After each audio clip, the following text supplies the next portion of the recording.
Hello chaps, this is a rough demonstration to show that a 1 mass or 4 mass swung at one velocity has got a similar energy or the same energy as a 1 mass with 2 velocity. The weight here is just off the board, off of this baseboard. And then the first drop height, I've got 2 of these rings.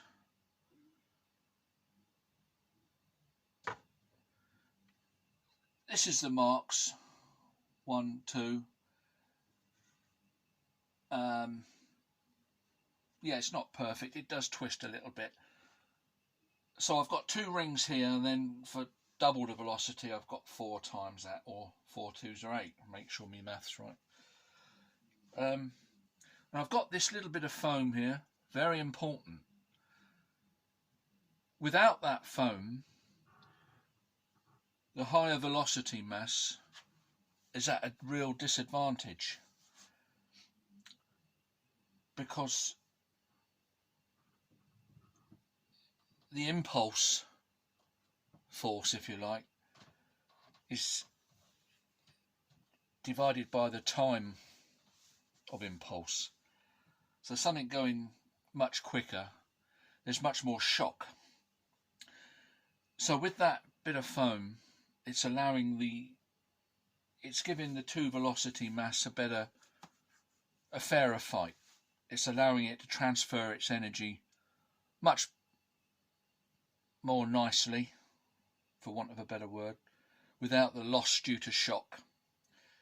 The quicker object is at a disadvantage because of that impulse, shock loss.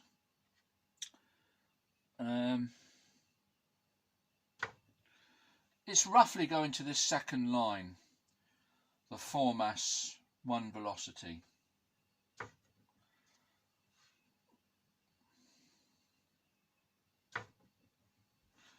I wish I could stop it twisting.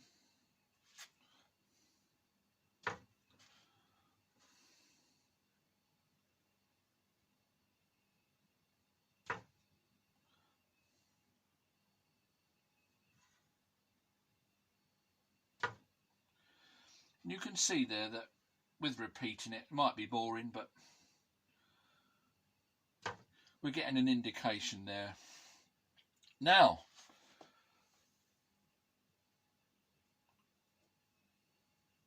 let's do 2 masses.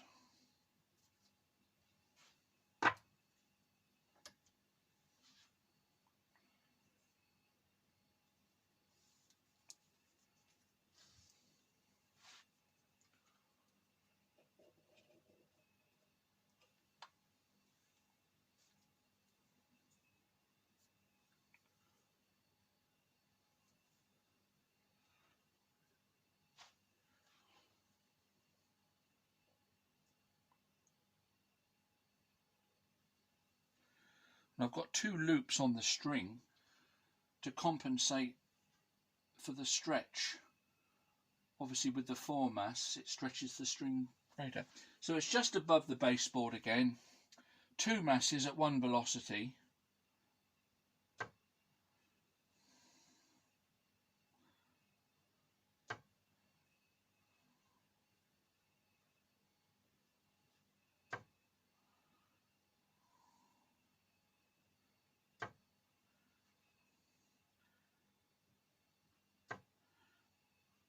All being well, it would go to this second line, but I've got a few things against me. I've got a bit of the weight missing on this one, so it's a little bit less than what it should be. But again, this is a rough indication, because what Gary says is that the 1 mass at 1 velocity, or I should say the 4 mass at 1 velocity, is twice the energy of a 1 mass at 2 velocity.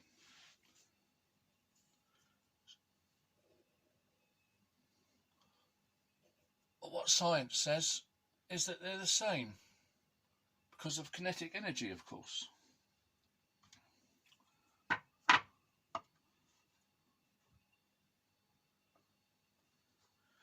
And I thought of many ways of trying to measure this energy. And the elastic band idea is a good one, regardless of whether it follows Hooke's law or doesn't follow Hooke's law closely. Because all we want to show is that they're the same, that 4 mass at 1 velocity is the same energy as 1 mass at 2 velocity. So therefore we're looking for the same deflection. So as long as they were the same, that was all we were interested in, actually, regardless of Hooke's law. We're showing a similarity of outcome, because Gary says that one should be twice as much as the other one, according to him. But science says no, it's equal. So let's have a look there. Here's the 1 mass at 2 velocity.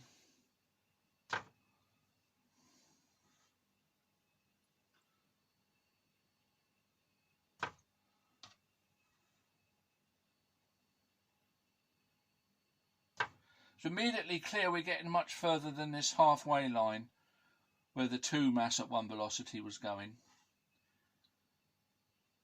which according to him I suppose this should be doing.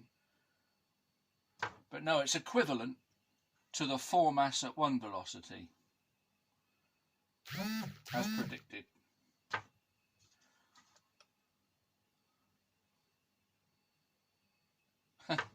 Anyway, for what it's worth, and just to finish, whilst you're in a good mood, Gary, you say that off of this ramp, although it's 4 times the distance at twice velocity here, if we allowed them to fall, that somehow it would come back as 2 to 1. I think you ought to apologise yourself for misleading your viewers. However far it fell, whether it was miles off the Earth's surface or 100 feet or whatever, it would still be 4 times the distance of this one. Their trajectory is not going to change. If it's 4 times the distance here at whatever this height is, if you times this height by 10, it's still going to be 4 times the distance when they land. So I think you ought to apologise for misleading people there yourself. How about it? Thanks for watching. See you later.